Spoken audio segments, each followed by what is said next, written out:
कैसे हैं आप सब लोग? चलिए, वेरी गुड। कैसे हैं अंकित? पढ़ाई कैसे चल रही है आप लोगों की? अच्छी चल रही है? चलिए, वेरी गुड। चलिए, मैं आपका अपना टीचर कुलशेखर गौड़। आप लोगों को पता है कि हम एवरी संडे आप लोगों के लिए टेस्ट लेकर आते हैं, और ये आज हम आप लोगों के लिए जनरल स्टडी का टेस्ट लेकर आए हैं, और ये टेस्ट नंबर हमारा 13 है। इससे पहले आपके जनरल स्टडी की क्लासें और टेस्ट वो प्ले लिस्ट में पड़े हुए हैं। आपको एवरी संडे और शनिवार टेस्ट उपलब्ध कराए जाते हैं, तो आप अच्छी तरीके से कंटिन्यूटी के साथ जुड़े और ज्यादा से ज्यादा लोगों को जोड़ने का प्रयास करें। और अगर नए हैं तो सब्सक्राइब कर लीजिएगा, और पुराने हैं तो कंटिन्यूटी के साथ जुड़े रहिएगा और ज्यादा से ज्यादा शेयर कीजिएगा। चलिए, आज देखते हैं हमारा जो पहला क्वेश्चन है, टेस्ट है हमारा सामान्य अध्ययन या जनरल स्टडी या जनरल नॉलेज या सामान्य अध्ययन। टेस्ट नंबर है हमारा 13। इससे पहले आप लोगों को पता होगा कि यहाँ 12 टेस्ट हो चुके हैं। इसमें पहला क्वेश्चन है हमारा, पहला क्वेश्चन ये है, भाखड़ा नागल बांध। भाखड़ा नागल बांध किस नदी पर बना हुआ है या किस नदी पर स्थित है? क्वेश्चन कैसे भी आ सकता है, ठीक है। रावी, चिनाब, सतलज, झेलम। बताइए, भाखड़ा नागल जो बांध है वो किस नदी पर स्थित है? यह है आपका सतलज नदी, सी आंसर है। भाखड़ा नागल बांध पंजाब राज्य में, ठीक है, ये भी याद रखना। क्वेश्चन नंबर 2, अभ्रक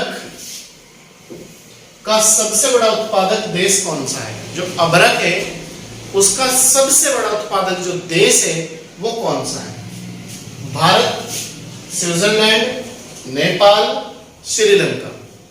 बताइए, भारत का सबसे बड़ा अभ्रक का सबसे बड़ा उत्पादक देश विश्व का कौन सा है? यह है आपका भारत, ये आंसर हो जाएगा, ठीक है। इसके बाद क्वेश्चन नंबर नेक्स्ट है हमारा, जो शैल समूह भूजल को संचित नहीं करता उसे क्या कहते हैं? भूजल माना भूमि के अंदर जो जल है उसे इकट्ठा नहीं करता, अपने में अब्जॉर्ब नहीं करता, उसे क्या कहते हैं? जो शैल समूह भूजल को संचित नहीं करता उसे क्या कहते हैं? झरना, चूना पत्थर, जलधर, एक्विक्लुड। बताइए उसे क्या कहते हैं? एक्विक्लुड उसे कहते हैं हम, डी आंसर है एक्विक्लुड, ठीक है। आप याद रखना, जो शैल समूह भूजल को संचित नहीं करता, भूमि के जल को इकट्ठा नहीं करता, अपने आप में एब्जॉर्ब नहीं करता, तो उसे कहते हैं एक्विक्लुड। क्वेश्चन नंबर 4, श्रीलंका द्वीप को पहले क्या कहा जाता था? जो श्रीलंका द्वीप है, श्रीलंका द्वीप पर बसा हुआ है, उसे प्राचीन काल में या पहले क्या कहा जाता था? मादागास्कर, अलकापुरी, सिलोन, कोई नहीं। बताइए, इसे कहा जाता था पहले सिलोन। श्रीलंका द्वीप को सिलोन कहा जाता था पहले, ठीक है। क्वेश्चन नंबर 5, ब्राजील में पाया जाने वाला कंपोज क्या है? याद रखना, कंपोज क्या है, कहां पाया जाता है, ब्राजील में, और है क्या, वो देखते हैं।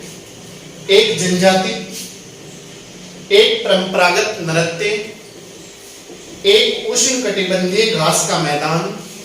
तो बताइए क्या है ब्राजील में पाया जाता है जो कंपोज? यह है आपका एक उष्णकटिबंधीय घास का मैदान। तो इसका आंसर हो जाएगा हमारा सी। क्या है? एक उष्णकटिबंधीय घास का मैदान। क्वेश्चन नंबर 6, लक्षद्वीप समूह में स्थित है। लक्षद्वीप जो समूह है उसमें स्थित है क्या? हिंद महासागर, बंगाल की खाड़ी, दक्षिणी चीन सागर, और इनमें से कोई नहीं। बताइए, लक्षद्वीप समूह में क्या स्थित है?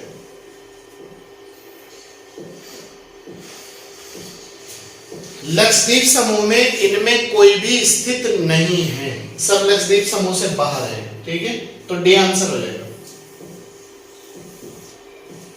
क्वेश्चन नंबर नेक्स्ट, पारंपरिक रूप से चिन्ह ए, ये जो चिन्ह है ना ए को दर्शाता है, ये वाला पॉइंट किसे दर्शाता है पारंपरिक रूप से अगर देखा जाए? उत्तर, दक्षिण, पश्चिम या फिर पूर्व? बताइए। बहुत इजी क्वेश्चन है लेकिन समझ पे आधारित क्वेश्चन है। अगर आप समझ रहे हो तो आसान है, नहीं समझ रहे तो दिक्कत की बात है। तो ये जो ए है ये आपका पश्चिमी बिंदु है, सी आंसर हो जाएगा। देखो उत्तर, सी उत्तर में है, ये दक्षिण में है, ये पश्चिम में है, ये पूर्व में है। ठीक है, तो ये दिशा का नाम पूछा हम लोगों ने आपसे। क्वेश्चन नंबर 8, पृथ्वी की अंश एक काल्पनिक रेखा जो इसके अक्षीय समतल से डॉट डॉट का कोण बनाती है। पृथ्वी की एक कौन सी अक्षांश रेखा है जो काल्पनिक रेखा भी कहते हैं उसे, जो इसके अक्षीय समतल से कोण बनाती है? कितने डिग्री का? 23, 1.5, 4, 23, 3, 4, 66.5 degree. D, none of this. बताइए। मैंने भी टॉपिक अभी कराया आपको 2 से 3 दिन पहले।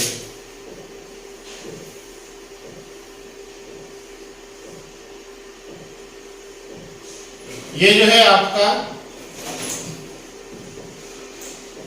23.5 डिग्री, ये वाली रेखा, ये पृथ्वी का झुकाव है 23.5। ठीक है, और इस डिग्री से इसका तो ये 66.5 डिग्री का कोण बनाती है पृथ्वी। ठीक है, तो याद रखना, अभी टॉपिक कराया था ज्योग्राफी का मैंने आपको, तो आंसर मिलेगा सी, 66.5 डिग्री का।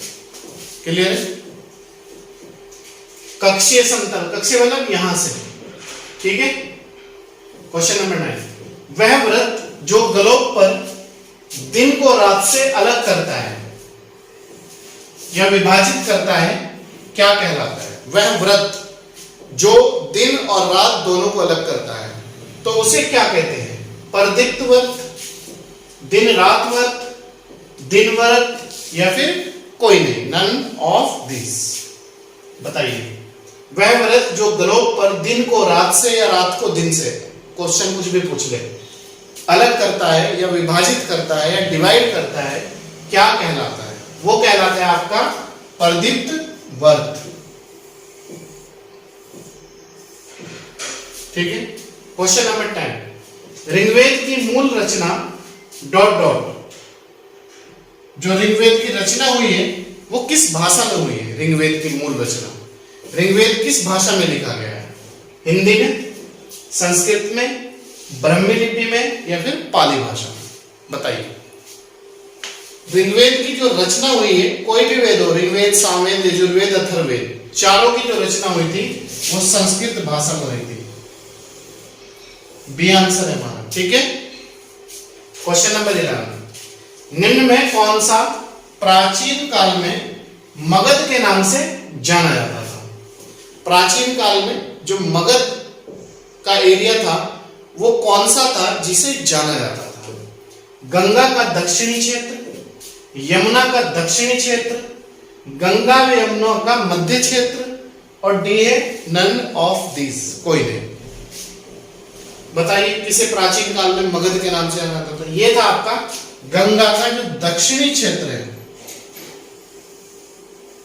इसे जाना जाता था मगध के नाम से। ठीक है, इसके बाद question number next, question number 12 है हमारा, गांधी जी को राष्ट्रपिता का नामकरण किसने दिया था? मतलब पहली बार गांधी जी को राष्ट्रपिता किसने कहकर संबोधित किया था, या किसने उपाधि दी थी, या किसने ये नाम दिया था? सब एक ही बात है। ठीक है, एस.सी. बोस, हिटलर, सी जवाहरलाल नेहरू, डी कोई नहीं, नन ऑफ दीज।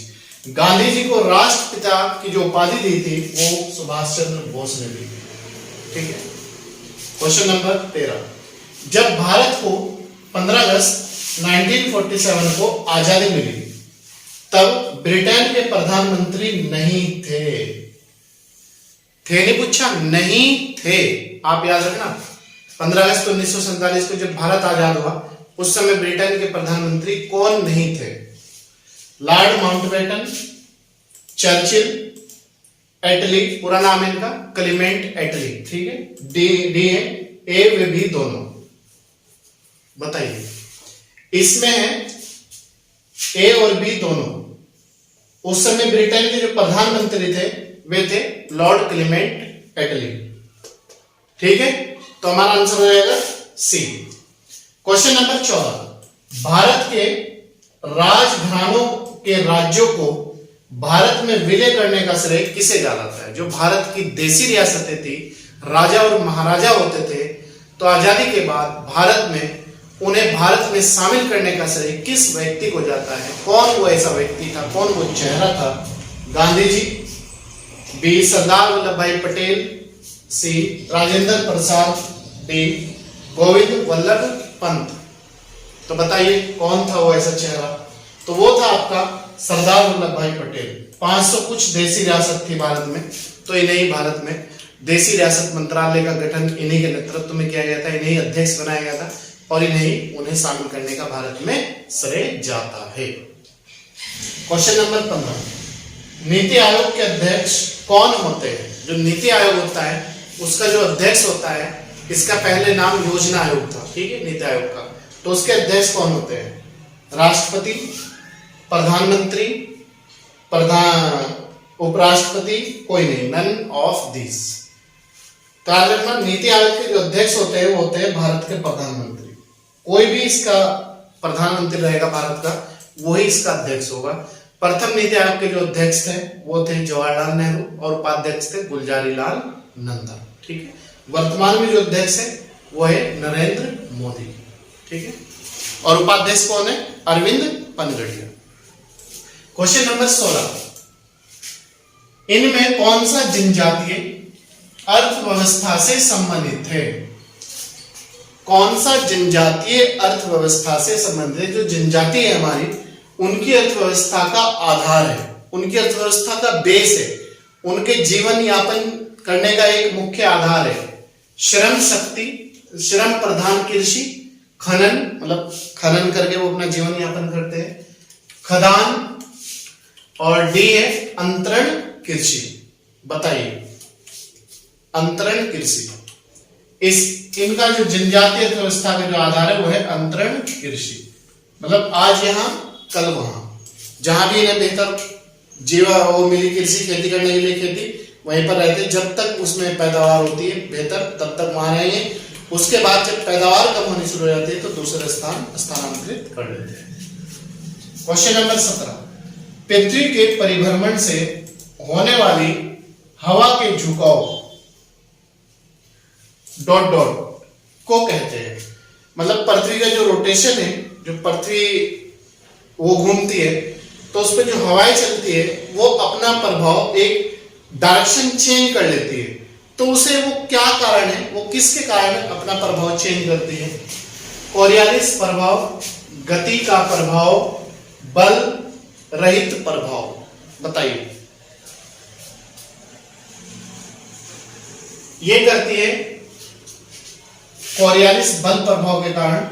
जो हमारी पृथ्वी पे हवाएं चलती है उनका जो वायु दाब होता है वो कोरियालिस बल प्रभाव के कारण, अगर पूर्व में चली तो पश्चिम में हो जाती है, पश्चिम में चली तो पूर्व में हो जाती है, ठीक है। उसके कारण ही वो अपना डायरेक्शन चेंज करती है। क्वेश्चन नंबर 18, ऊंचाई के वर्धमान के साथ तापमान के वर्धमान को डॉट डॉट कहा जाता है।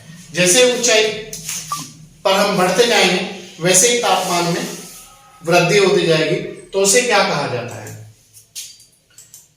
लैम्पस दर, बी रुद्रोष्म, लैम्पस दर, तापमान का पलटना। बताइए उसे क्या कहते हैं? ऊंचाई के वर्धमान के साथ तापमान के वर्धमान को डॉट डॉट कहा जाता है।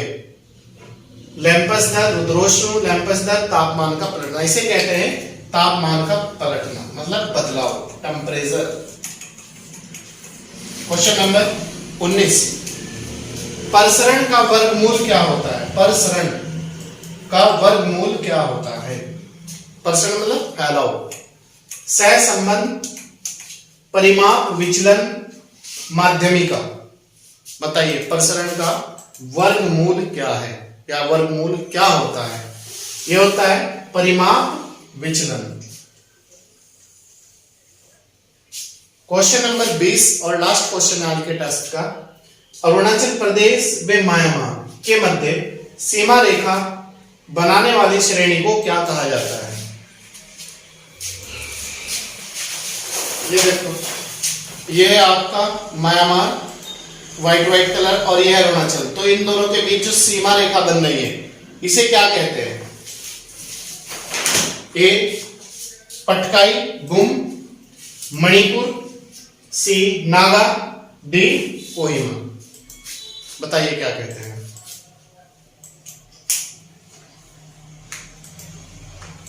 इसे कहते हैं पटकाई बुम, ये आंसर है। ठीक है, तो दोस्तों ये थी आज की हमारी क्लास। जर्नल स्टडी का जो टेस्ट था वो 20 नंबर का है आपका। एवरी संडे आप लोगों को पता है हम आपको टेस्ट प्रदान करते हैं, तो आप लोग अच्छी तरीके से जुड़िए, कंटिन्यूटी के साथ जुड़िएगा और ज़्यादा से ज़्यादा लोगों को जोड़ने का प्रयास करिएगा।